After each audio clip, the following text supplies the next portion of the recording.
Hey everybody, Ethan here from WordTech, back with another video for you guys, and it's been a very long time since I've posted. This is a video that I've been meaning to do for a while, and don't worry, nothing bad is happening. I've actually got a lot of good news and a lot of explanation, which I know I seem to do that a lot in videos, but a lot of explanation of where the content's been and what exactly has been going on and what kind of new formats we're taking. So I'm going to be starting off talking about the channel, then the podcast, then the website, and then after that, other kind of various miscellaneous things about what's going on, like why the heck my front and top panels on my Enthoo Evolve are not on there, because that probably looks kind of weird in the video back there, among a lot of other plans and stuff like that.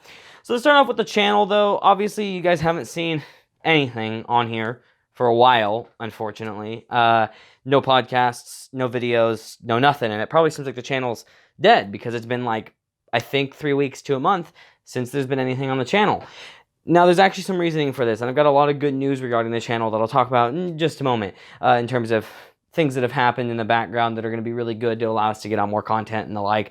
But basically, I've been taking on a new format, and that's the reason there hasn't been content on the channel. And then the podcast is another story that I'll get to momentarily, like I said. But I personally decided that the channel wasn't working out the way I wanted it to work out. I wasn't able to produce the content quality and the content consistency and the content capacity that I wanted to. And that was bothering me personally. It was stressing me out, and the content was losing its quality, and I wasn't doing as good in the videos, speaking to people and talking about what I wanted to talk about, because I was stressed out about doing it instead of doing something that I wanted to do. And so I'm changing up a lot of stuff, and the biggest thing is, you will not see super consistent content on here. That doesn't mean there won't be a lot of content, and there will be some consistent things in particular, but the main content, whether it's the builds, or whether it's the extreme overclocking that I have planned, or whether it's the custom cabling, or something like that, there's not going to be a standard Monday video like there has been for a while, because, I mean, for about the past year, there's been a Monday video, other than, you know, a few weeks here and there. There's been fairly consistent content, but the quality was just nowhere near where I wanted it to be. I wasn't seeing much growth on the channel's front, which was frustrating, even though I'd seen a lot of growth in the 6 months before that, even though I was doing less content. And then I started to think, and I sat back and thought about it and started to realize that the problem is the content quality has gone down because I don't have the time to both produce the content quality that I want to produce and to do the things that the content's supposed to be about. And that later one there being the biggest issue is I can't show you guys the cool things that I want to do and talk about the interesting things that I practice and that I do, whether it's, like I said, extreme overclocking using liquid nitrogen and stuff like that. I can't talk about those things if I don't have time to do those things, because I'm so focused on making videos to talk about those things. It's this loop that doesn't work out.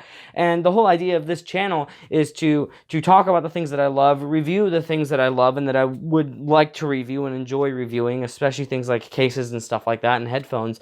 And if I don't have time to actually fiddle with that stuff, I can't give you good quality reviews on it. If I don't have time to do the custom cabling, I can't tell you how to do custom cabling. If I don't, you know, the list goes on, right? And so I've decided that it makes more sense for me personally and for the channel, and I think the better of everything, for the time being, to just do content when it's ready. Release the best quality content that I possibly can release, you know, within reason. Obviously, there's diminishing return. I'm not going to spend 3 months on a project, but what I mean is just, There'll be a lot of content, and it'll probably average out to close to, you know, 1 video a week in terms of the main content. Like I said, I got a little more stuff coming that will be consistent.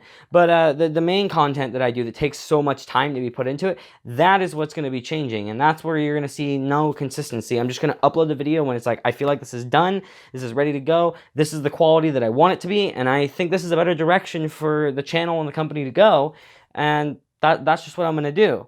Now, to move on to a few other things, because I mean that's really that. Is you're going to see the quality go way up, but you're going to see the quantity be a mixed bag and the consistency be a super mixed bag, where it's just all over the place. You might see 2 videos in 1 week and not a video for the next 3 weeks, and that's fine, because it's all about the quality. That's what I care about most right now. And if I have more time on my hands, or this becomes a bigger, more full-time thing, then maybe I'll be able to attempts to actually get a quality content video out on a consistent day every week. But if the quality's not there, I see no point in releasing it. I'm not going to release something that I'm not comfortable with releasing, something that's not the quality that I want it to be. But again, to move on to other stuff, you will be seeing more videos from Mirko. And actually some good news is we just got in contact with Rosewill again, who we've reviewed their products before, and we'll have some future reviews coming for you guys from them. So thank you guys for that. I don't know if they are going to watch this video or not, but we will have some reviews and stuff out of stuff from them, so we appreciate them very much.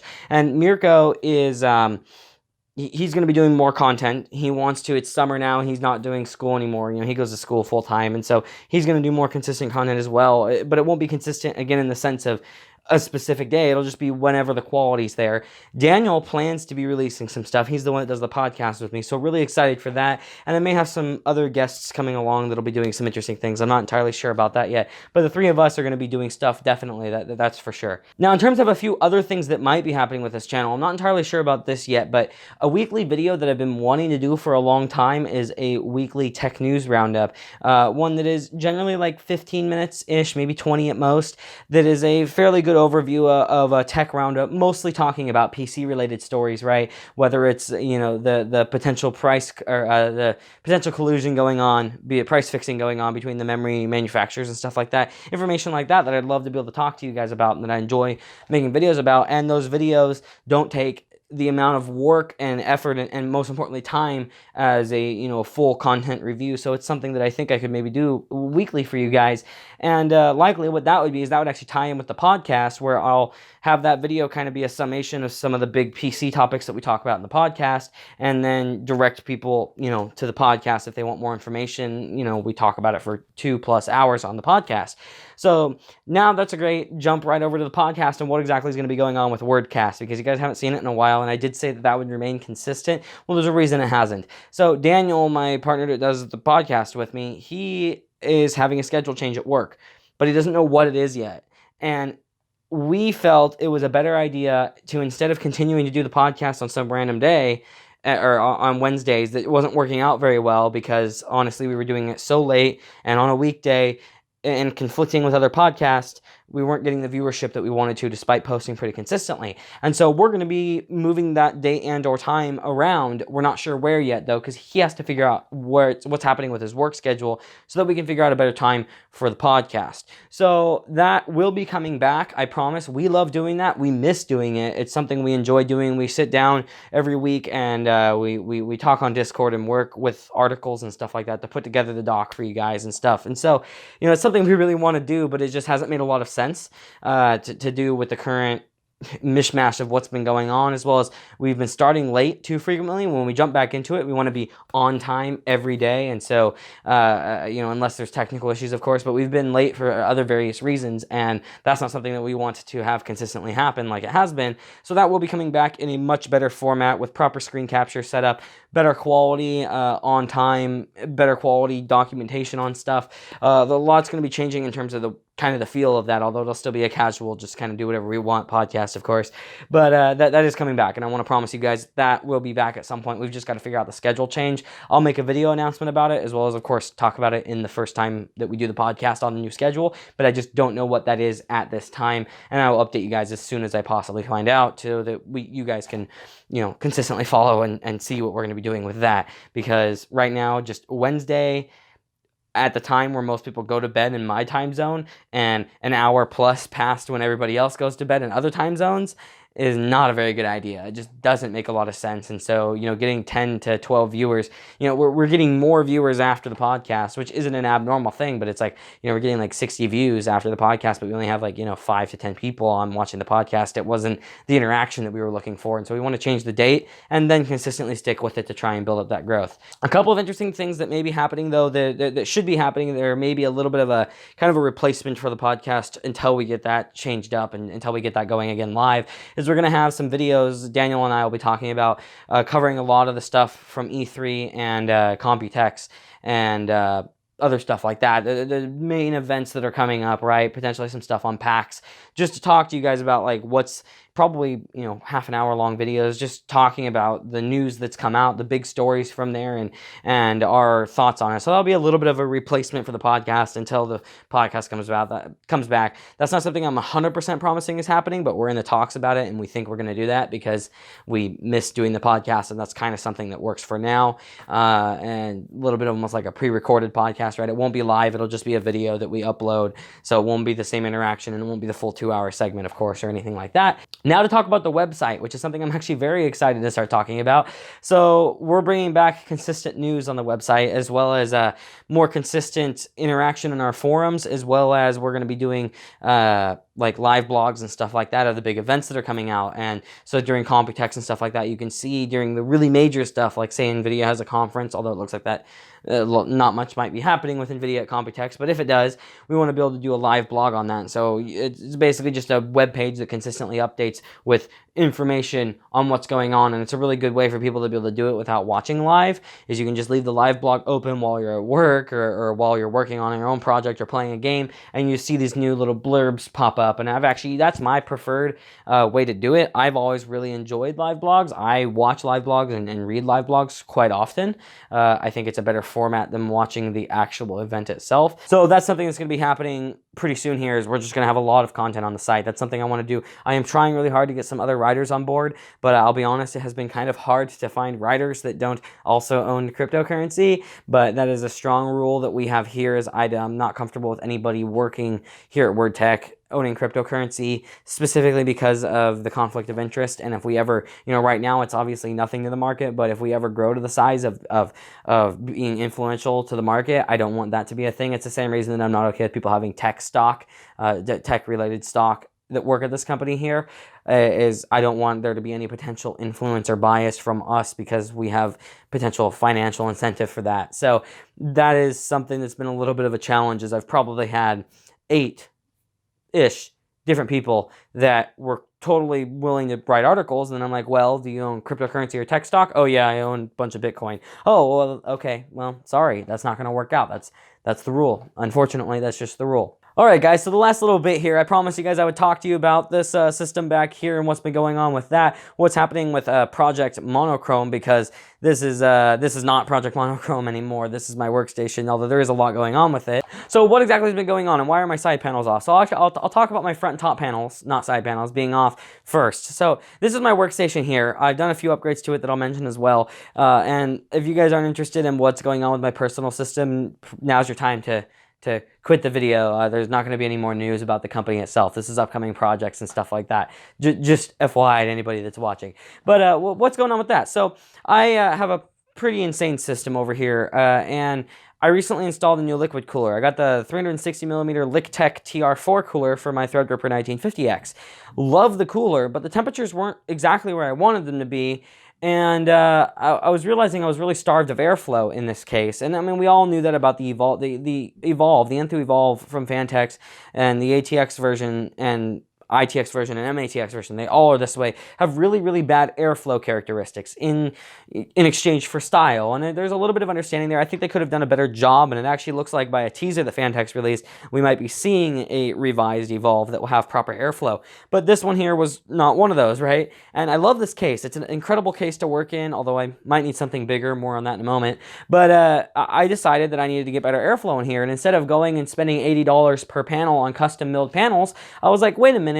One of the jobs that I do is I work in a business that is literally inside another business that is a huge machine shop. And so I was like, oh, hey, I'll just ask my buddy at the machine shop and see if they can do it. And we're going to be getting some custom stuff done to the panels. Now, it's just going to be very simple slits through the panels in an even orientation, because that's what I wanted to preserve as much structural rigidity as well as I like the style of that. And so they're going to be a little bit of a different direction and stuff on the panels, but that's why those panels are off. And I will say the temperatures, and even more noticeable than the temperatures, the fan speeds required to hit certain temperatures are drastically lower with those panels removed. So I'm very happy with the direction that I'm going with that, and I've just got to get those panels done. But I told them to, of course, take their time on it because they're doing it for me as a favor. And so I'm like, just do it when you have the chance. And so I'll update a video and talk to you guys about that when that happens and get some nice B-roll of it. But that's something I'm waiting on, and it could be another week or so, who knows, and that's totally cool. So that's what's happening with that. Now, some things that have happened with my system back here recently, I don't even have a name for it yet because it's not Project Monochrome anymore. That's something else that I'll talk about in a second.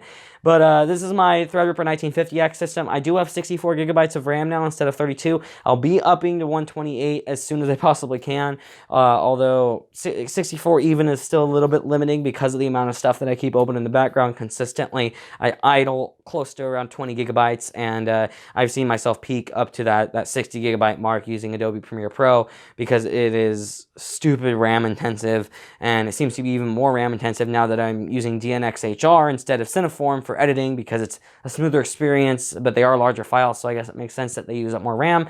So that's some upgrades that I have planned for the future, but not really a lot else has changed, but I do have a new power supply, I will say. It's a 1200 watt, the HX 1200i. I love this power supply. Maybe wondering why I got a new power supply, because those of you that follow the channel consistently already probably know that I had a 1500 watt from Silverstone in there. Well, the fan's bearing started making this hideous, disgusting, screeching noise that was bothering me. I might have even mentioned it in another video, I'm not sure. And I think I even criticized this case in another video because I thought it was one of the fans that came with the case. I replaced all the case fans with Noctua, which I was planning to do anyway because I wanted quieter fans with better airflow, better static pressure. And the noise was still there, and I was like, oh crap, what's that mean? And I looked around, and I was like, okay, either something's rubbing these fans, but then I was like, wait, it sounds exactly the same. These fans aren't even spinning at the same RPM. There's no way it's the exact same thing. And then I realized it was every time the power supply fan kicked on. It was an on-off power supply. So I contacted Silverstone. They actually had pretty solid customer support, so kudos to them. But as most places, they can't do an advanced RMA, so that I can't get a new unit before sending my unit in. Most places won't do that. Some retailers like Amazon will, but this was well out of my Amazon warranty. So I ended up buying the HX 1200i. I figured it's a quieter fan. It's a better quality unit. I can actually monitor my power consumption fairly accurately through it, and it's probably plenty of power for this system. So I was like, okay, cool. So that's a new component. And the other big change that's happened is I now have a GTX 1080 Ti. I got an incredible deal on it. A friend of mine was selling it. He didn't really need it, and I effectively got it, well, effectively for $600, but it didn't cost me that much out of pocket.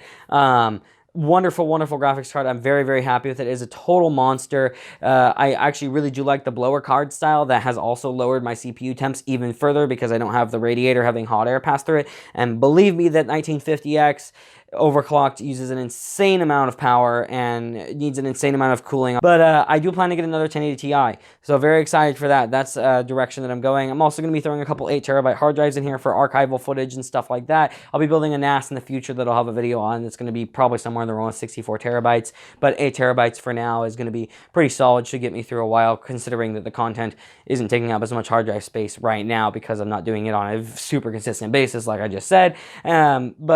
Among other upgrades, I'm going to get two 2 terabyte SSDs for gaming and 1 or 2 1 terabyte NVMe SSDs for doing my editing on this machine. And I also do plan to get a capture card because I'm going to be starting to do some game live streaming, which I'm very excited for, but I need a capture card that can handle high resolution ultra wides because I'm replacing my 1080p one here at some point with a 1440p ultra wide or maybe a 1600p ultra wide. Depends on pricing, depends on G-Sync availability because I don't really want to spend extra on G-Sync, but I might now that I'm running NVIDIA. I don't really recommend that to anybody, but I'm not really sure yet, but I need to get like the 4K 60 Pro from Elgato because that one supports up to the 1440p officially, according to an Elgato rep on Reddit, but it looks like it'll support the 1600p too. No reason it wouldn't because it does support 4K, but it only supports 4K at 60 Hertz. So I don't know. I need to do some more investigation into that. But point is, yeah, so I'm going to be getting a capture card. So I'll actually have I will have all my available PCIe slots filled. I'll have the 1080 Ti, the other 1080 Ti, my Optane SSD, the 4K 60 Pro, and my Zoner Essence sound card. So it'll look pretty cool actually utilizing the 64 PCIe lanes that Threadripper gives you access to, which feels great, to be honest. Having a CPU that has that much expansion and then actually having use for it they're two very different things. It's great to be like, oh, I have this awesome CPU that can do all these things, but actually utilizing that expansion is something that is a unique feeling. It's kind of weird to be like, oh, I'm going to be using all my PCI Express lanes and all my M.2 slots, which are more PCI Express lanes. So that's pretty cool.